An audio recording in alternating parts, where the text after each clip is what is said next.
Abençoados com todas as sortes de bênçãos, melhor noite, sejam todos bem-vindos a mais esta live. Que bom estar com você, reunidos como igreja, a igreja que se reúne na sua casa. A minha saudação, eu, Geraldo Moraes, Jaqueline Moraes e toda a igreja que se reúne aqui no Sarapuí, vos saúdam. A Igreja de Cristo vos saúdam. A igreja que se reúne no argumento. Estamos desde ontem falando sobre, aliás, melhor dizendo, desde domingo, falando sobre a astúcia evangélica. Ontem falamos sobre a alienação, esta estratégia de cauterizar a mente dos leigos, dos incautos. E hoje vamos falar sobre este assunto, este argumento. Estamos indo direto ao ponto para que os vídeos não ficam muito extensivos.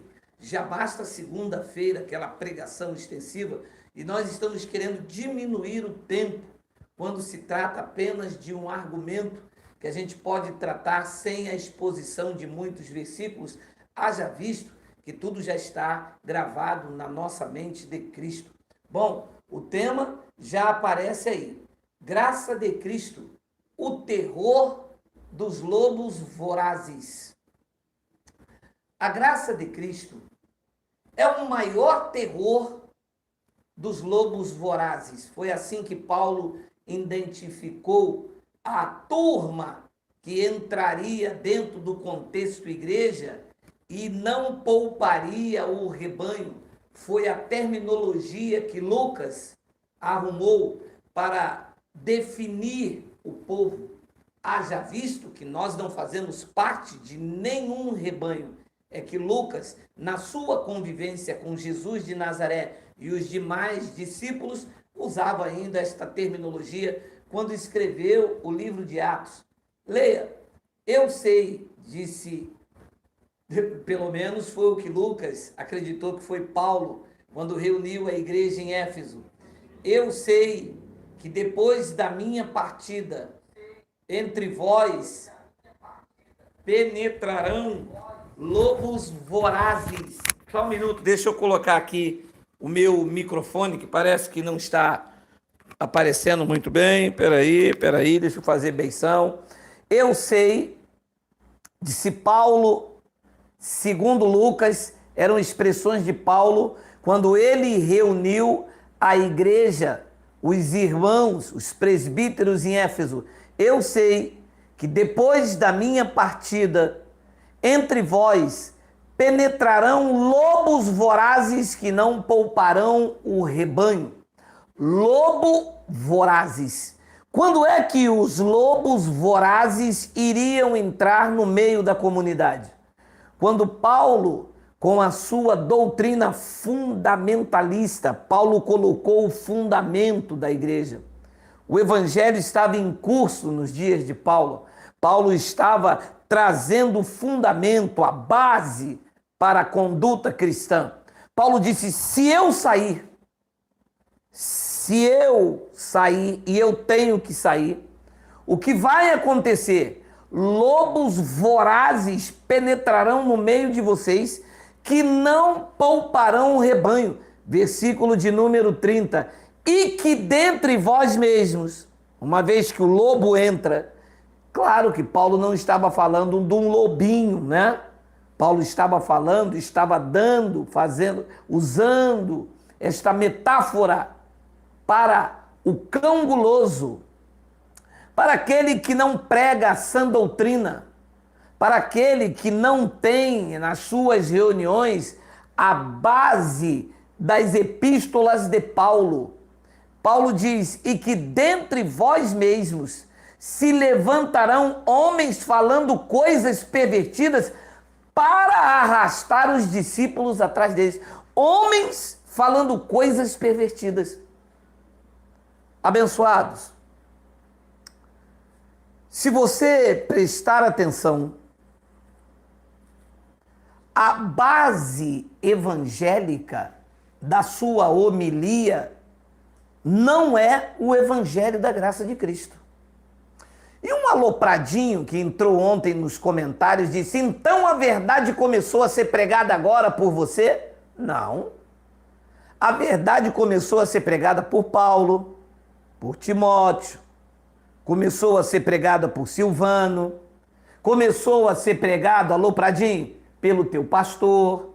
Mas aí ele descobriu que isso dava dinheiro. Aí o ego dele foi massageando. Porque, na verdade, todos eles começam muito bem. Nós conhecemos alguns irmãos que estão aí pregando a graça de Deus, que até começaram muito bem.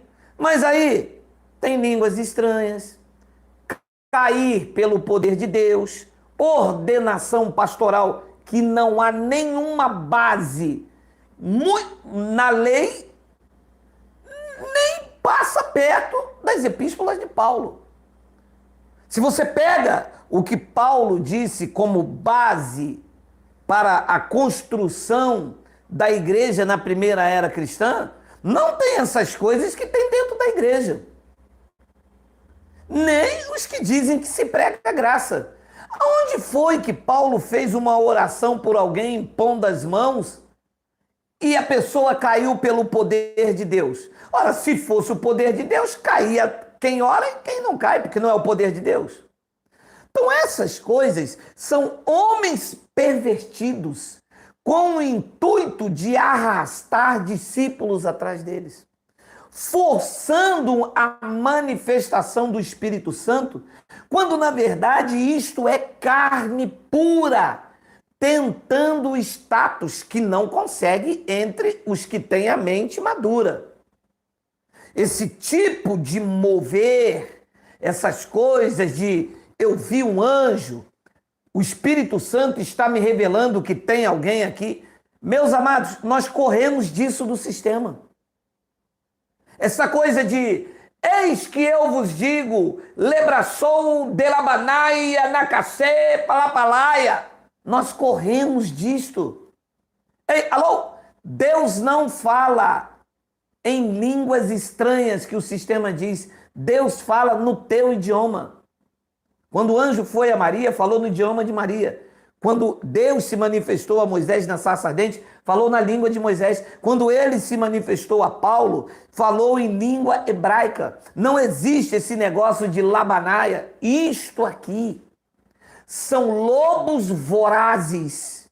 São homens que falam coisas pervertidas. Então, você analisa uma reunião. Vamos fazer uma reunião. Vamos fazer com que os irmãos apresentem o seu culto racional.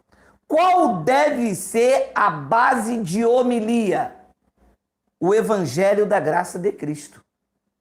Ora, se a base para uma reunião é o Evangelho de Cristo, nada que foge o Evangelho deve ser acrescentado. Olha, manifestações mediúnicas, aonde tem base no Evangelho? Aonde Paulo trouxe para os fundamentos na primeira era cristã, na primeira era primitiva. Aonde foi que Paulo trouxe oração pelos outros para cair pelo poder de Deus? Me mostra isto. Ora, se não tem, por que é que fazem? Porque decaíram da graça. Porque são homens falando coisas pervertidas, dizendo que é Deus, mas não é. Porque para ser Deus, tem que ter pelo menos uma base. Ora, Paulo disse, eu coloquei o fundamento. Agora veja como edifica. Não é para você edificar fora do alicerce. Ora, se o alicerce aqui, o ferro que sai daqui do alicerce, da sapata, da coluna, é 3/8, se eu botar 1/4, lá para cima vai dar problema. O fundamento não tem ferro de 1/4, o fundamento é ferro de 3/8. Eu vou colocar ferro de 3/8, na edificação eu vou construir com ouro, prata ou pedras preciosas. Agora, mudar a estrutura não pode. Então, quando eu vejo as reuniões alopradas, Quando eu vejo as manifestações mediúnicas dando lugar ao engano, dando lugar a um sentimento pervertido, homens falando coisas pervertidas para arrastar discípulos atrás deles, não é atrás de Cristo. É porque o orgulho, a pompa, a soberba quer mostrar que alguém ali é especial, se fazendo intermediário entre Deus e os homens.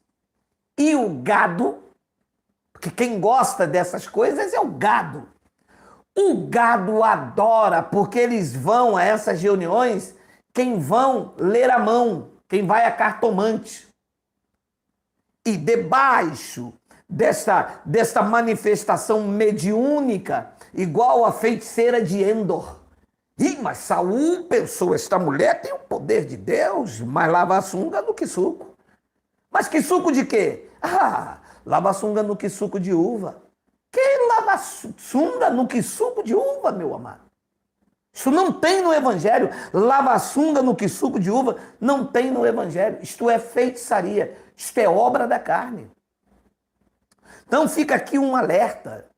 Você que quer viver a verdade do Evangelho, a base para uma homilia, para uma reunião, a base é o Evangelho de Cristo.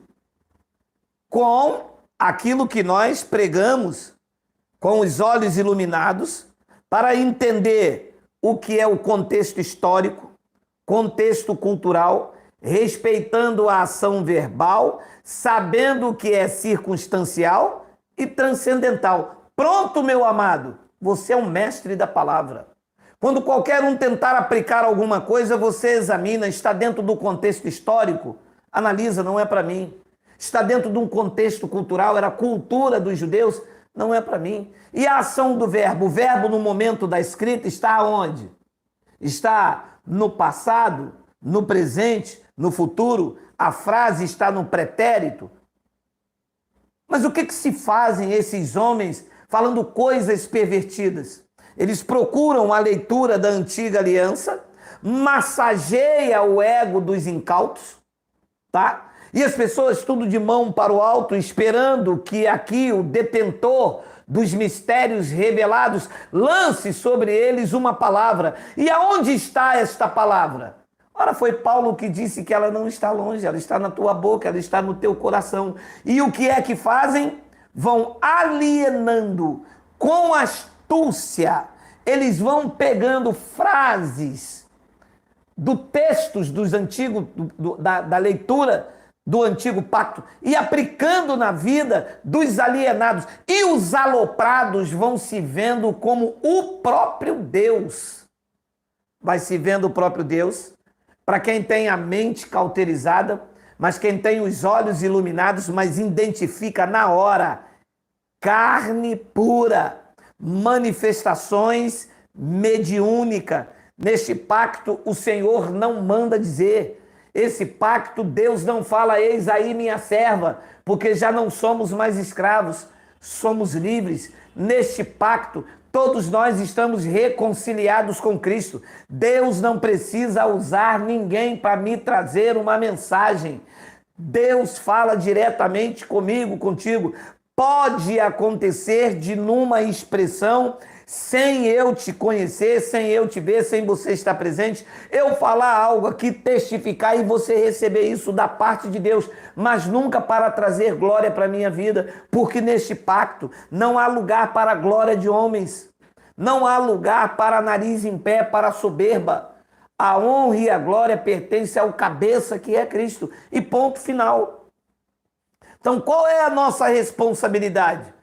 Ficar atento ao que Paulo disse. Deixa eu ler mais uma vez. Eu sei que depois da minha partida, entre vós penetrarão lobos vorazes, que não poupa e não poupa. Depois ele diz, eu sei que dentre vós mesmo se levantarão homens falando coisas pervertidas para arrastar os discípulos atrás deles. Meu amado, vou lhe ser sincero, nós procuramos crescer em graça. Temos muito cuidado com aquilo que pregamos. Se algum dia mais à frente examinarmos e tivermos que corrigir alguma coisa, como já fizemos várias vezes, nós faremos isso sem nenhuma detença. Mas trazer algo que não condiz, que não passa nem perto do Evangelho de Cristo, se dizendo graça, ou se dizendo evangelho, ou se dizendo pregador, ou se dizendo mestre, ou se dizendo evangelista, ou se dizendo diácono, Meu amado, jamais faremos isso por causa do temor de Deus. Usar o Espírito Santo na primeira pessoa, dizer que o que está acontecendo ali é o Espírito Santo, como não tem base, o Espírito Santo jamais faria isso.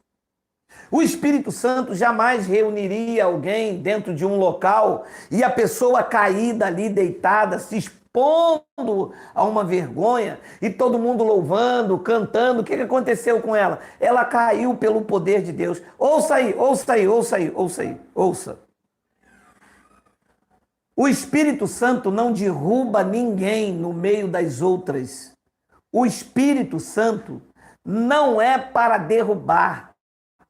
Foi para colocar de pé. Ninguém recebe mais unção. A unção do santo já está em vocês e ela é permanente. Não existe um ser nesta terra que ainda vai receber a unção. A unção de Deus foi entregue a nós uma vez por todas. Tito, capítulo 3, versículo de número 5.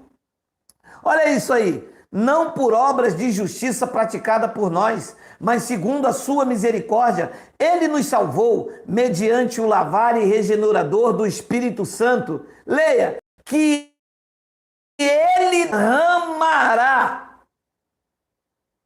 Quando um homem colocar a mão sobre a minha cabeça, o Espírito Santo, neste momento, neste dia feliz, no lava-sunga do Kisuko azul.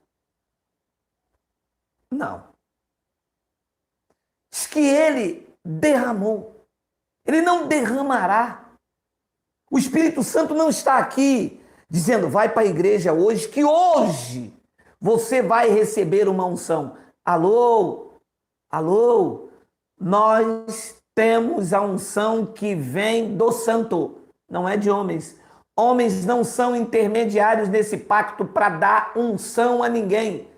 A unção já está em mim, já está em você. Fuja dessas manobras, desses lobos vorazes, falando coisas pervertidas. Olha, se você fizer uma blitz, você vê tantas coisas nesses lugares, em nome de Deus.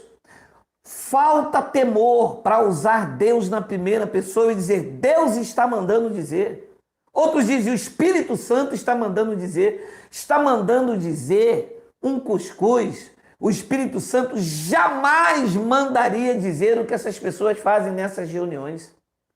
Jamais o Espírito Santo iria respaldar as atitudes das reuniões que fogem da base das epístolas de Paulo. Não tem nenhuma base.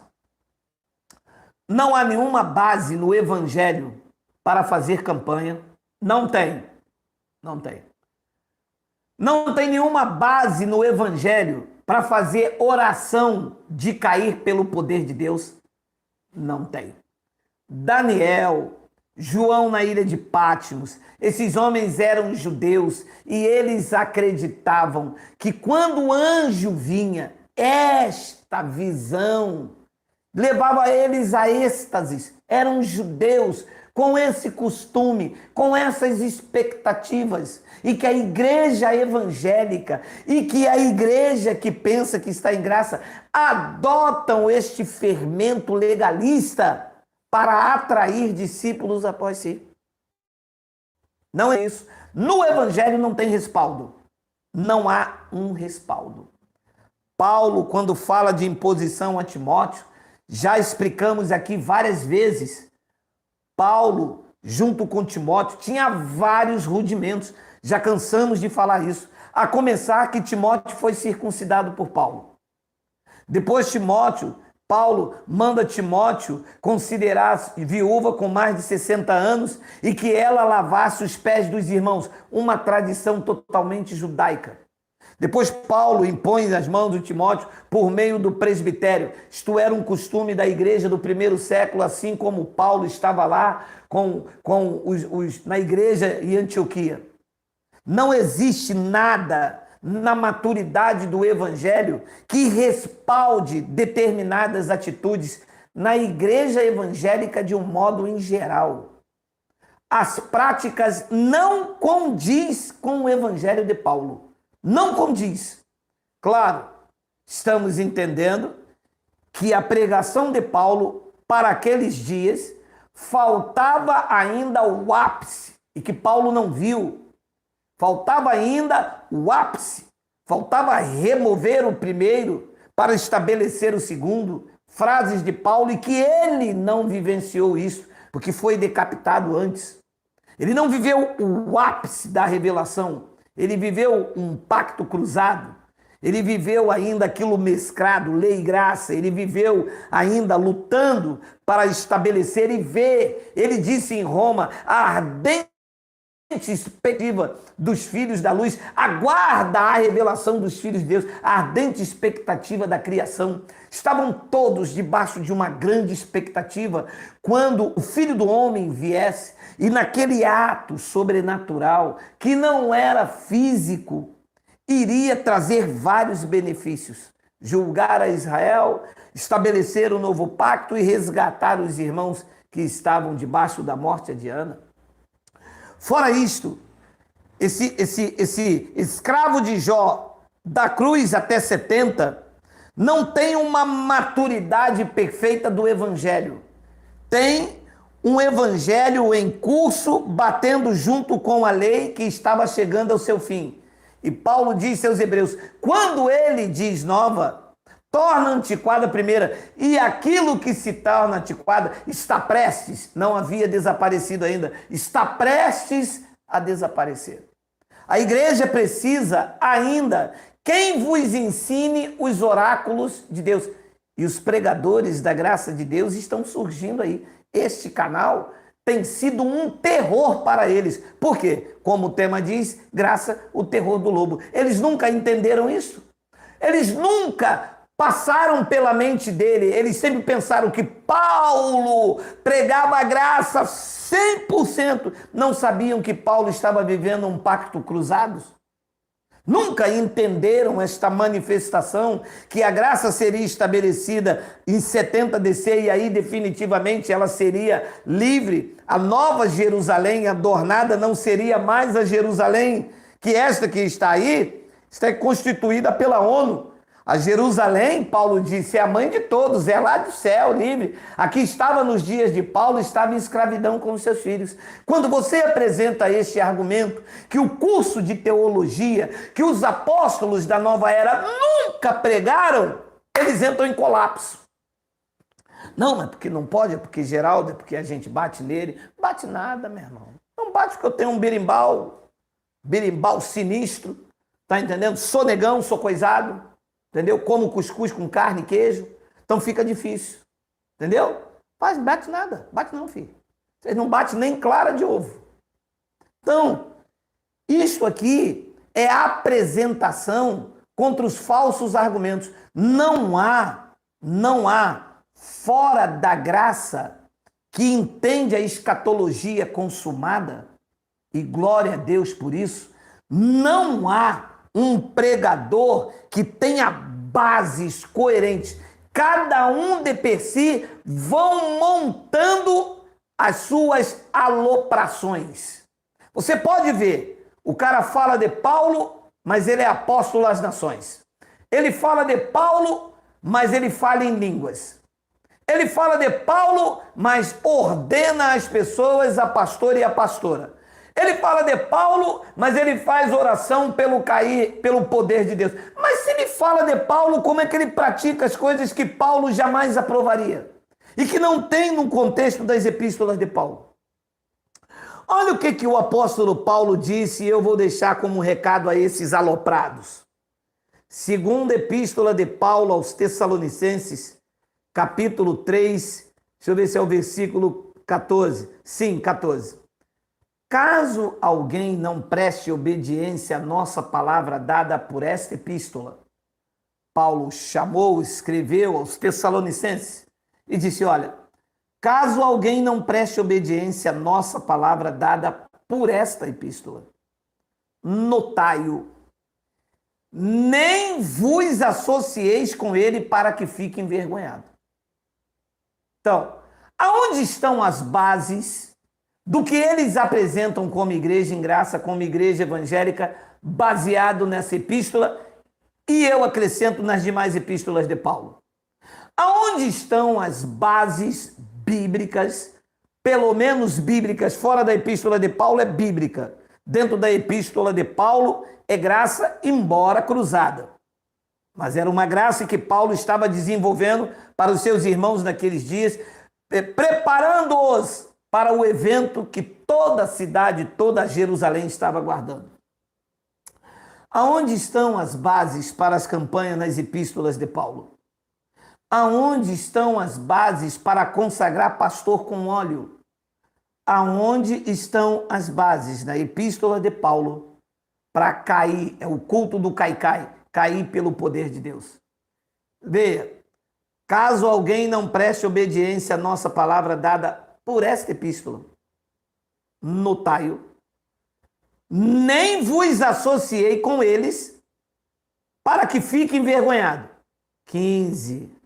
Todavia, não o considereis por inimigo, mas advertiu como irmão. É o que eu estou fazendo esta noite. Advertindo aos senhores pregadores que gostam de falar do Evangelho, que gostam de pregar a Bíblia, que gostam de ser reconhecidos pelos homens como mestres, ser chamados de rabi, de pastor presidente. Voltem à sensatez, preguem apenas o que está escrito. Eu sei que a grande parte ainda está no leitinho, da cruz até 70, até a morte de Paulo. Fica ali, escravo de Jó, jogava o caxangá, justificado pela graça, mais do que vencedor, você está reinando em vida, escravo de Jó, e o povo não anda, joga o povo para cá, joga o povo para lá, não avança para o que é perfeito. Eu sei que alguns ainda estão assim, e é um processo normal. Se você ainda não avançou para o que é perfeito, não coloque aquilo que não tem base no Evangelho. Não perca a sensatez. Vocês caminhavam tão bem. Quem vos impediu de perseguir a verdade? O que impede essas pessoas a começar na graça de Cristo e decair dela? Porque isso é decair do Evangelho. O que é que impede? A soberba, o orgulho, querer ser reconhecido, querer ser visto como homem de Deus. A prepotência, a falta de humildade de entender que cada um de nós temos uma esfera de ação. E é por isso o tema, graça, o terror do lobo. Por quê? Porque quem é simples e humilde se recolhe, cresce, estuda, analisa, vê que tem coerência e começa a transmitir a verdade. O lobo ataca, ele fica nervoso. Como ele não tem base, veja como eu reajo. Eu reajo mostrando as evidências no Evangelho. Como eles não têm base, eles atacam pessoalmente. Por quê? Porque lobos vorazes. Então, Paulo disse, versículo, caso alguém não preste obediência à nossa palavra dada pelo nosso Espírito. Notário. Então eu noto, está falando fora da base? O que está avançando para um conhecimento está me explicando? Está mostrando que havia um contexto cultural? Ah, eu estou entendendo. Os meus olhos estão saindo desse escravo de Jó, que é um escravo de Jó, da cruz para cá e daqui não sai mais. Fica futurizando. Então é o escravo de Jó que joga o caxangá. Mas está me mostrando que o que Paulo estava vivendo num contexto histórico para os seus dias? Está. Está me mostrando que a carta, quando ela tem destinatário e remetente, não se pode alterar o seu conteúdo e trazê-lo para os dias de hoje, porque senão ou você ressuscita o destinatário ou você ressuscita o remetente. E ambos, tanto Timóteo quanto Paulo, está morto. Então, quando eu leio esta epístola, o que ficou no passado virou o que para mim? História. Então está no pretérito. Não é que a doutrina preterista. Não existe doutrina preterista. Existe a sã doutrina. Existe o evangelho de Cristo, que é o terror para quem não sai do escravo de Jó. Esbravejam, gritam, lavam sunga na bacia com suco azul, mas nós não podemos fazer nada a não ser vir aqui quando alguma coisa sair do prumo, nós com aquilo que entendemos que deve ser coerente, expomos. Como Paulo disse no versículo de número 15, todavia não o consideres por inimigo, mas adverti-o como irmão. É isso o que este tema está fazendo. Advertindo como irmão, para que não faça isso com o evangelho. Não faça isso com as pessoas, não ridicularize as pessoas mais do que elas já foram no sistema religioso. Não fira as pessoas em nome de Deus, usando o Espírito Santo na primeira pessoa. Nunca diga, eis que o Senhor manda te dizer. Deus não manda dizer coisa nenhuma, Deus diz a cada um dos seus filhos. Deus não precisa de mensageiros. No antigo pacto, os mensageiros eram os anjos. E não adianta entrar aí não e colocar assim, o que está escrito lá na igreja, lá em Apocalipse? Está escrito um montão de coisa para a igreja da Ásia. Mas lá diz que é o anjo da igreja de Pérgamo. Ao anjo da igreja de quem? De Pérgamo. E cadê ele? Ele está vivo? Não.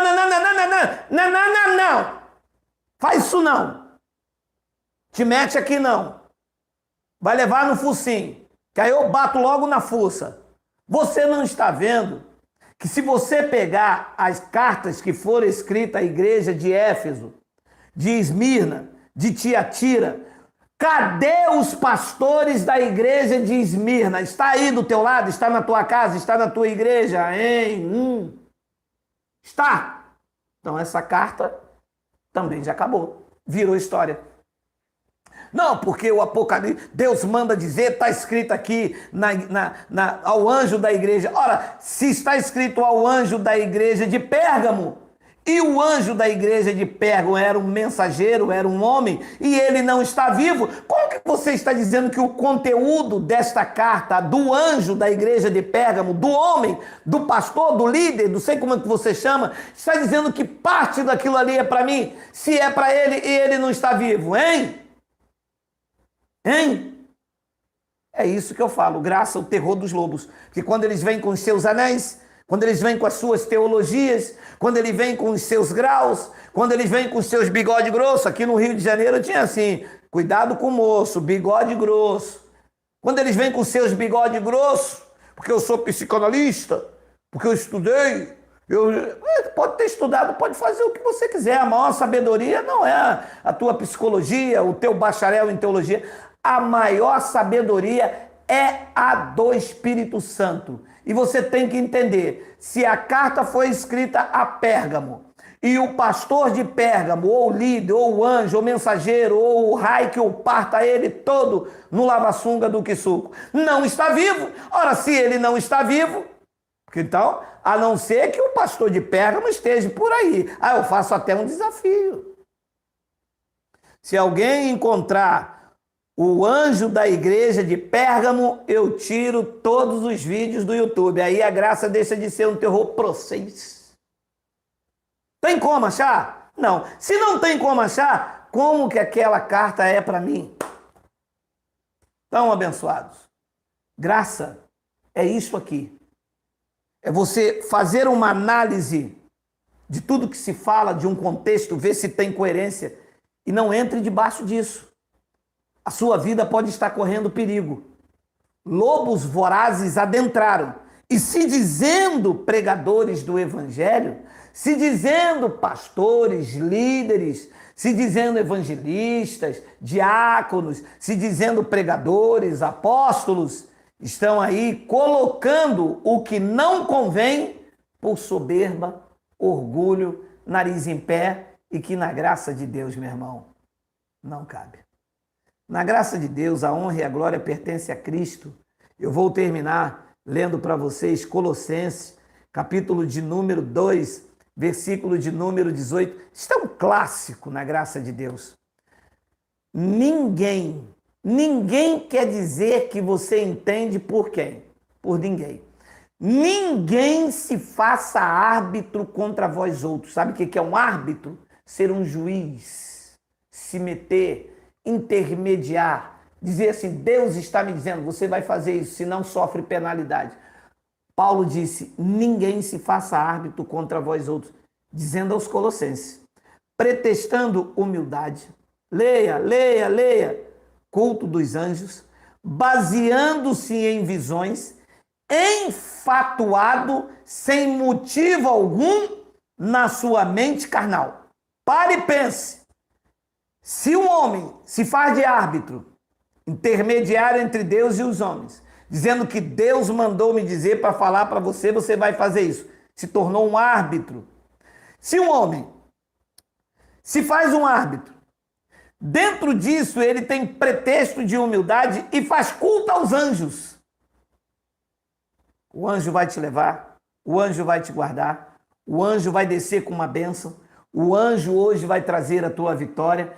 Esse é o anjo do mês de março, esse é o anjo do mês de fevereiro. Esse culto aos anjos, essa devoção, esta manifestação a anjos. Paulo diz que eles se baseiam em visões, enfatuado, mas tudo isso é sem motivo algum na sua mente carnal.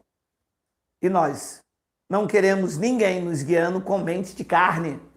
Nós queremos mente de Cristo ativada. Só para terminar, olha como é que está na BV. Olha só, deixa eu explicar aqui. O meu software, quando eu montei, eu perdi a chave. Então o versículo vai à frente, mas na tua Bíblia está no versículo 18, tá bom? Quando eu tentei baixar o arquivo para dentro deste programa, eu perdi a chave que poderia do arquivo, que poderia corrigir. Na verdade aqui é Colossenses 2,18. Ele pula um versículo à frente. Então, leia-se Colossenses 2,18. Mente de Cristo? Amém. Que ninguém afirme, Bíblia viva, que ninguém afirme que vocês estão perdidos, porque se recusam a adorar anjos, como dizem eles que vocês devem. Dizem que tiveram uma visão e por isso sabem que vocês têm que fazer isso. Toma! Esses homens vaidosos têm uma imaginação muito esperta. Versículo de número 20. Mas eles, glória, parapanaia, mas eles não estão ligados a Cristo, a cabeça, a qual todos nós, que somos seu corpo, estamos unidos. Porque somos unidos pelos seus fortes ligamentos e só crescemos à medida que recebemos dele a nutrição e a força. Eles não estão. Eles têm um pensamento, disse Paulo, são muito vaidosos e têm uma imaginação muito esperta. E quando ele saiu de Éfeso, ele disse, lobos vorazes vão entrar no meio de vocês. Não vão poupar o rebanho, e eles vão atrair discípulos após si. Esse grupo de pessoas se deram bem num determinado tempo da história. Enriqueceram. Deixa eu ver, 40 minutos, poxa, não dá tempo, hein? Você pode botar mais um versículo? Não, então tá, amanhã eu coloco. Olha, se deram bem, enriqueceram, ninguém nunca questionou. Tinha campanha, todo mundo fazia. Batismo nas águas, todo mundo fazia. Pediam dízimo, todos dos que pregam a graça e o que não pregam. Todos. Agora, na atualidade, não. Mas de uns 10 anos para cá, todos os que se diziam pregadores da graça tomavam dízimo. Todos se deram bem, cobravam dízimo em nome de Paulo, em nome de graça, enriqueceram, até que Deus levantou um grupo de pessoas que hoje estão pelo YouTube. Não é só eu que prego graça pelo YouTube, não. Tem um grupo de pessoas. Hoje, esse grupo está aí, levando o terror a esses lobos. Alguns querem até me ver morto. Já me mandaram até ir para o inferno. Já me ameaçaram de morte. Só que quem me colocou de pé não me derruba. E eu vou cumprir cabalmente o meu chamado até o dia determinado por Cristo. Enquanto eu estiver vivo, eu vou denunciar com o evangelho, não a pessoa. Eu não tenho nada a ver com a pessoa. Eu estou apresentando que essas práticas, assim como Paulo denunciou, não deve ser da Igreja de Cristo. Que ninguém afirme. Paulo disse, olha, mas eles não estão ligados a Cristo. Vou ficando por aqui. Amanhã estamos de volta às 5h20 da manhã. De novo aquele cenário lá no meu terraço, o dia amanhecendo, pau quebrando e a gente junto. E à noite eu espero vocês novamente. Receba um grande abraço do teu irmão Geraldo Moraes. Um abração a todos e até amanhã, querendo o Pai. Assim é? Graça e paz.